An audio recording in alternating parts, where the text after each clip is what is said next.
Welcome my friends to the Gothic Witch's Kitchen. Today we're going to be making another pumpkin delight because 'tis the season, so why not? Yes, I'll jump on that pumpkin bandwagon really quick as my ice maker goes off and makes a lot of noise. Awesome. Are you done? Okay.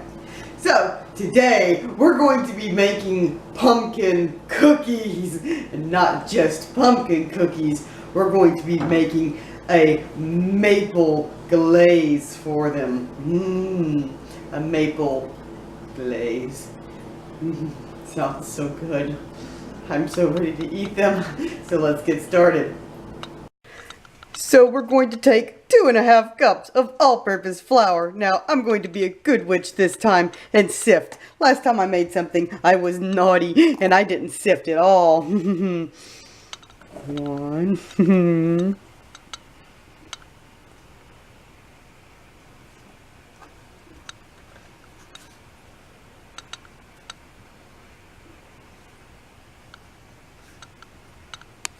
To this, we're going to add 1 teaspoon of baking soda and 1 teaspoon of baking powder, half a teaspoon of salt, and 1 tablespoon of pumpkin pie spice.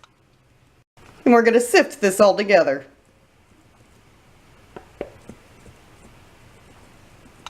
After I sifted it together, I just gave it another stir with a fork to make sure all that salt was evenly distributed.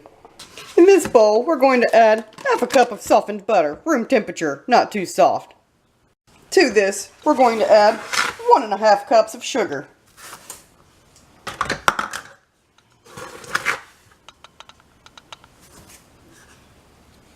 And we're going to cream these together.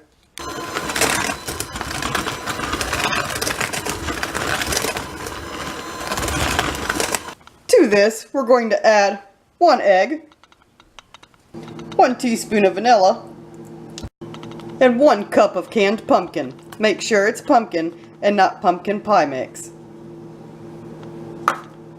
And now we're just going to stir this together.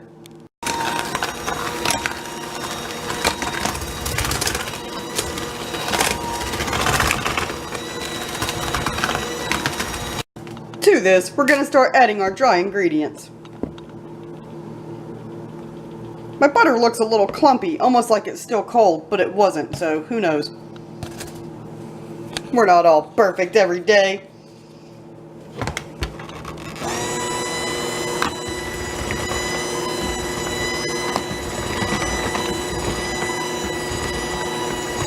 Now, all we're going to do is drop these by spoonfuls onto parchment paper. Very sticky. It's hard to do when I'm holding a camera.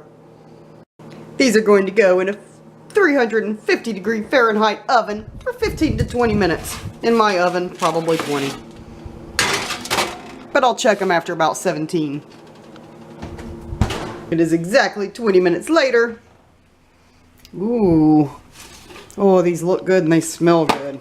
Let me touch the top to make sure they're set. Oh yeah, these are done. These look really delicious. These are going to be a nice, soft, kind of a cakey cookie. I look so forward to this.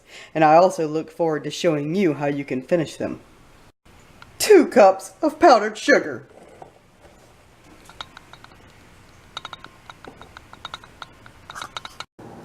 1 teaspoon of vanilla. 1 tablespoon of pure maple syrup. Make sure it's not the stuff made with high fructose corn syrup. That's not good. Use the real stuff. 1 tablespoon of melted butter. Then we're going to do 3 to 5 tablespoons of milk. I'm going to start with 3 and then check the consistency. And we're just going to stir this all together. If it's too thick, you can always add a tablespoon of milk until it's the consistency you like. Now, I just tasted this. I want this to be drizzly. This right now is 3 tablespoons, and that's more like a thick frosting. I'm going to add another just to make it drizzly. And I tasted it. And it's good, but because real maple syrup has got such a light flavor, I think I'm going to add just a dash of cinnamon, just to pump up those cookies. Just a dash. Maple cinnamon frosting. Make sure that you keep scraping down the sides really good. I accidentally spilled when I was pouring my tablespoon. I might have gotten a little more than 2. It's really runny, but that's the way I wanted it.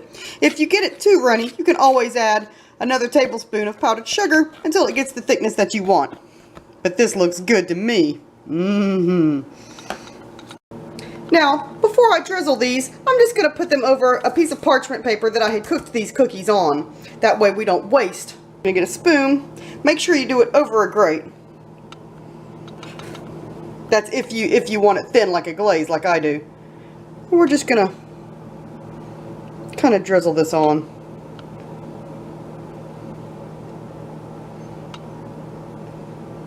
Now you don't have to glaze your cookies if you don't want to. You don't have to put anything on them.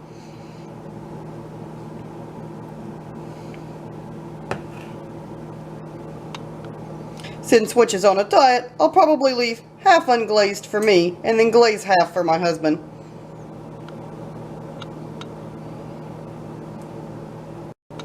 Now, if you want these to be perfect looking for company, you can always put this in a piping bag and then pipe the drizzle over. That way they'll look nicer. My husband won't care. He won't even notice. He's just going to eat them. The whole house smells so good. Let's try one of these.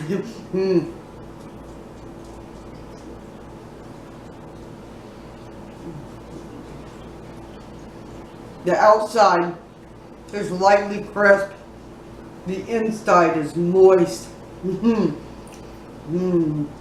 That's very good. It's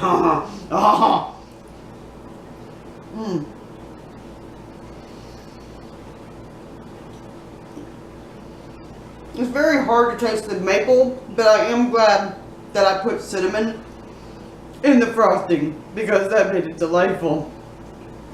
Let me know down below if you have a recipe for pumpkin cookies that you enjoy, or if you plan on making these.